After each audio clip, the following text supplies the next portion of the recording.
Okay guys, hey, it's Sunday about 11 a.m. fixing to hit the road. I'm out here at the Maverick North Little Rock yard.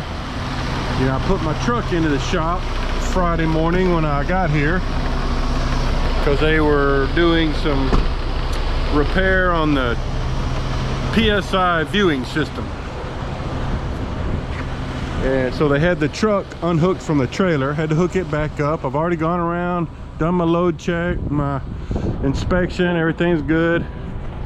I haven't checked the PSI viewing system to see if it's any different, but I'll do that later. But just to remind you, here's what we got. Picked this up in Fort Smith Thursday evening. Got home Friday morning, had a nice Mother's Day visit with some of the family, and this load goes to Royal Oak, Michigan, which is basically Detroit. So that's what we got. Just to remind you, the guys washed my truck for me, so thank you, wash guys. All right, well, let's get on the road.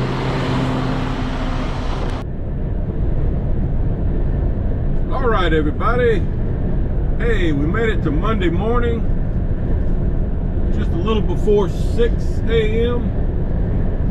Still on Central Time for maybe about an hour or less. I left out Sunday around, I don't know, 11 a.m. or something like that, 11:30 a.m.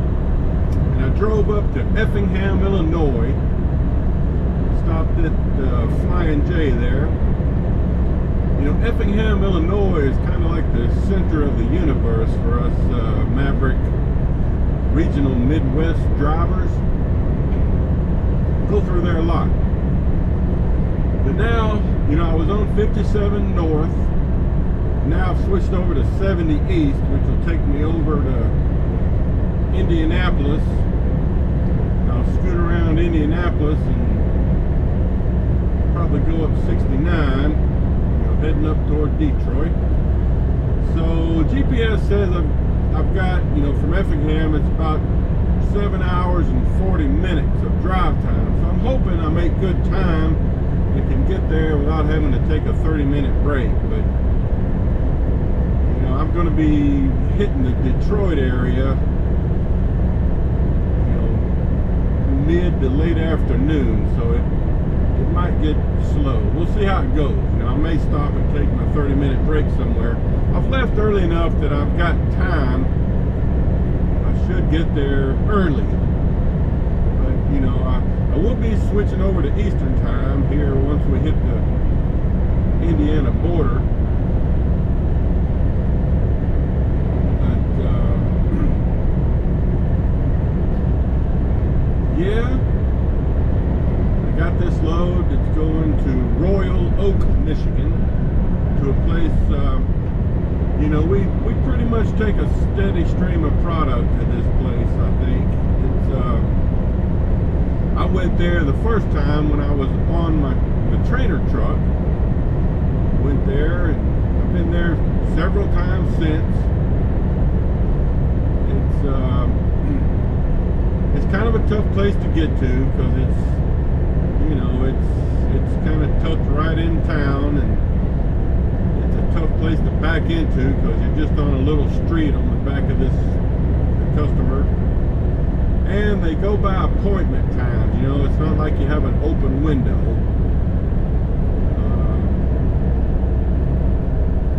And then it's kind of hard to get anywhere from there, you know, to get somewhere to get parked. Now the fleet manager told me that they're gonna, you know, once the ALM gets their loads today, they'll be sending me a pre-plan so I can at least, you know, once I make this delivery, you know, my appointment's at 5 p.m. So you never know. I mean, I might get out of there at 6:30, you know, I don't know.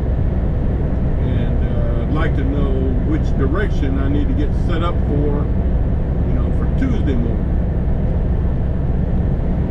But anyway, that's kind of what we're looking at.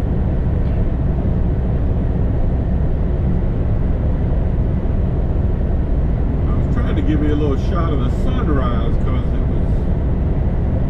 the sun was peeking up over the horizon there a little better than it is now, but now it's kind of disappeared.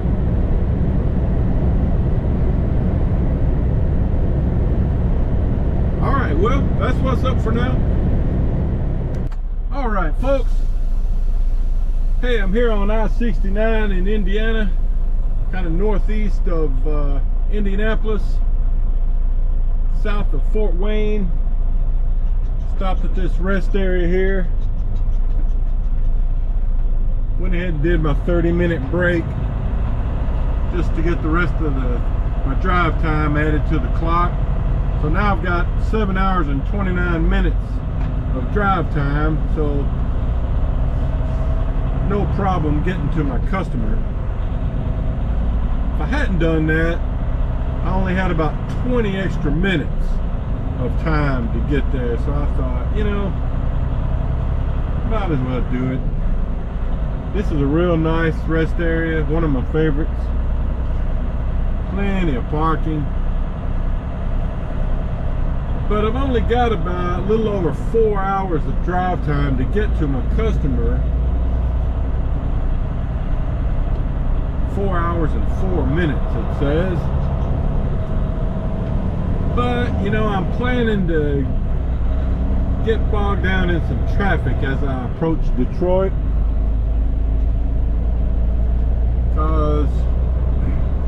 Which is not going to be a big deal if I do, because I'm kind of on track right now to get there around 3:15 p.m. My appointment to unload is at 5, so, you know, I've got some extra time planned in there. I still don't know where I'm going to be going after this delivery, but I'm expecting to get a pre-plan sometime in the next few hours, because this place doesn't have overnight parking. I'll have to leave, and a pre-plan would help me get headed in the right direction, or maybe even get to the next shipper if they have overnight parking.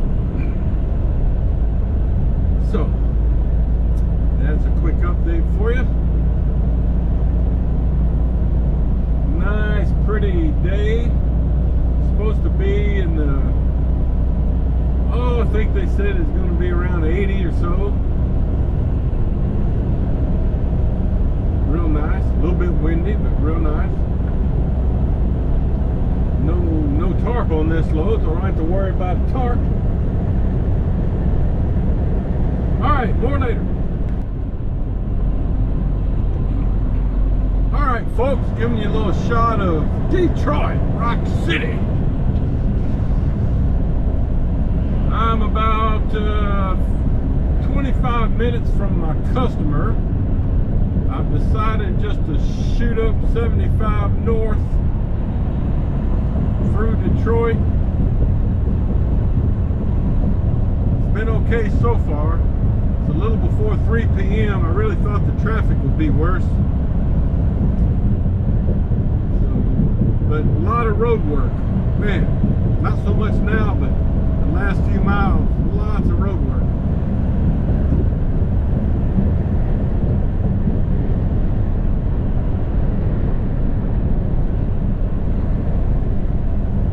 Yep, just giving you a little road footage. It's not the best angle. You can't really see. We got the downtown area over here to the right.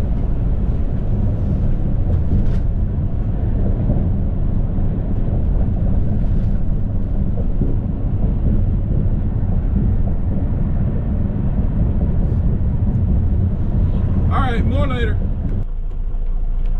Alright folks, so as you can see, we're here at the entry gate at my customer in Royal Oak, Michigan. Boy, this sure is a tough place to get to, especially this time of day. Last time I was here, it was early in the morning. Didn't have that much trouble. So the way this works, as I remember, you just got to kind of get in line here, and You can see they got some dry vans here, but where I have to go is around the back.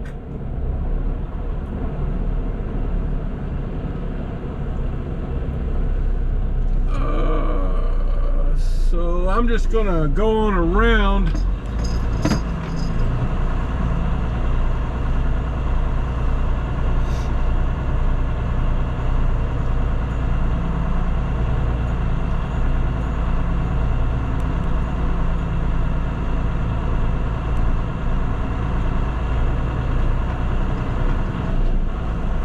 These guys are gonna back into this dock here to my left. But where the flatbeds go, back here off of the street. Hopefully there's some room back here.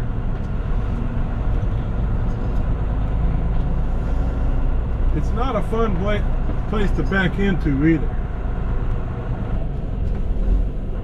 But I don't see any other trucks out here now.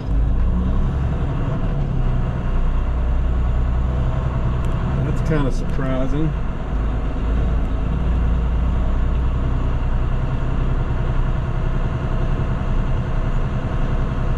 So this see these yellow posts here to the left? That's where we're gonna back into. I'm just pulling over here by these trees to get out of the way. This is where they want you to wait. Oh, there's a Maverick in there getting unloaded. So I'm gonna back up here and get my PPE on, and I'll take my paperwork inside and then go try to check in, let them know I'm here, because I'm still early. I mean, it's 3:40 and my unload appointment time is at 5. So I don't know how important that is, but we'll see. Okay guys, so still waiting to get unloaded here. There's another Maverick truck in there. He's got about 2 more bundles to get unloaded. But I've checked my paperwork in and talked to the guy, and he told me just to wait till this Maverick driver pulls out and then I can back in. I need to tell him to pull as far up there as I can so I'll have room, because this is a real tight backup. You know, you have to turn real sharp to get in there, and you can see this place across the street has put these posts over there because obviously they've had trouble in the past. But yeah, you pretty much get up on the sidewalk and get real close to those poles making the turn, you know, if you're not really careful. But here's what I got, just to remind you. I've already got my chains and pads and over center binders put up. Got my strap loosened up so I can put all that stuff back in there. All I've got left on is my 2 belly wraps. But this is what we got. Man, hear these things squealing? That fan up there? Whew. They don't have any overnight parking here, unfortunately, and it's going to be horrendous getting out of here, you know, because I mean, we're basically in Detroit, so it ain't going to be fun wherever they send us. So let me get in and see maybe if they sent me a pre-plan. Okay guys, so you can see the other Maverick driver just pulled out of the unloading bay there, so my turn. I got a FedEx truck trying to turn out of this other place. You got to be careful backing up here. You know, this is just a street. There's cars coming all around here. All right, so let me show you as I pass by here. Here's where we're backing into. He wants me on this left side, so we're backing into there.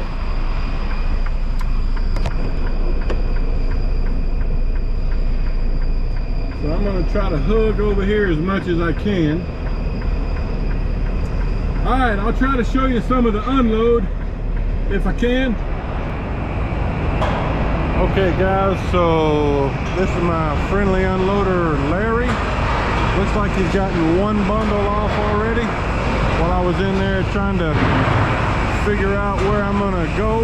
They've sent me an order. I forget the name of the town. It's a U.S. steel plant. I'm getting a coil that goes to Dallas. I don't remember the name of the town, but it's basically South Detroit. And they don't have any overnight parking. And it's for a 7 a.m. pickup time. So I was trying to find a place to get to. All right, so he's got big straps on his crane.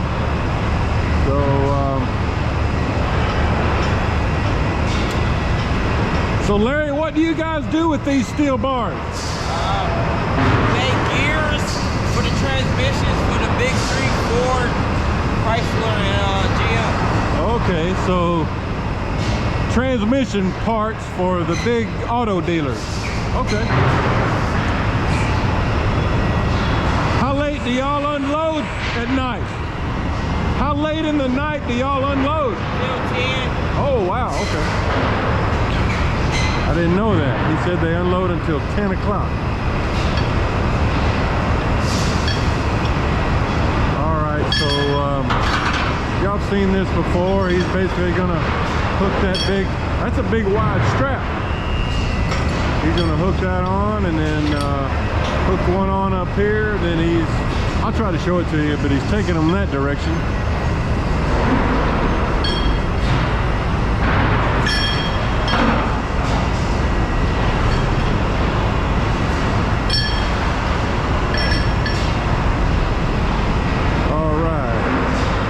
Getting his little remote control.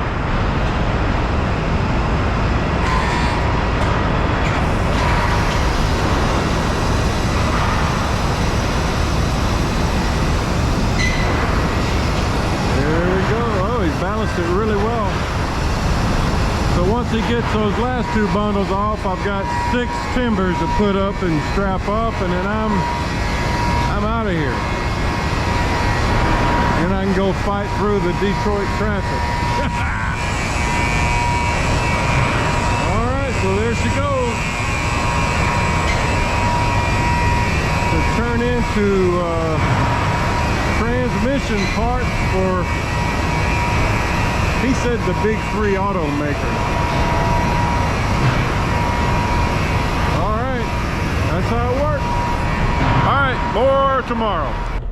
All right guys, so here's the deal.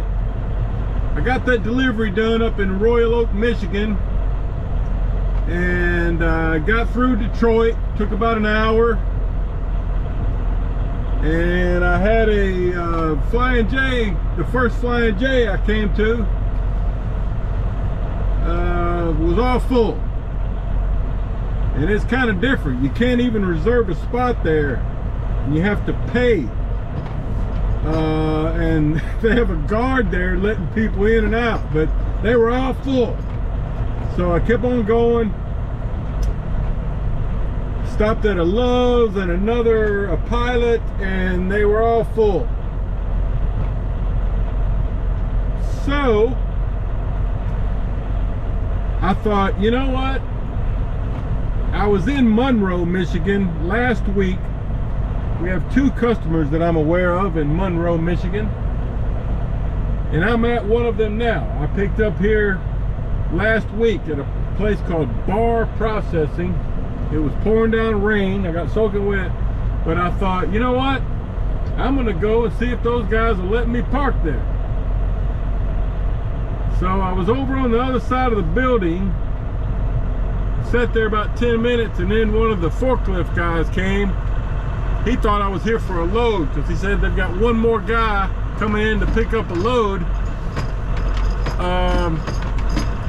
And I said, no, that's not me. I just asked him basically if I could park here. And he said, yeah, sure. I said, I'll leave before 6 when the rest of the crew comes in, the morning crew. So I'll be out of the way. And if some other trucks that have actual pickups come in, I'm going to park over here on the exit side, so I'll be out of the way. Well, this will be cool. This will be cool. I really appreciate it. Man, Detroit needs some more truck stops. I swear.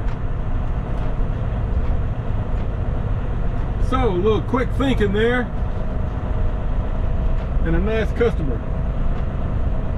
He told me to pull all the way up here and stay to the right in case anybody needed to get out. Pull all the way up close to the street. So I'm going to do it.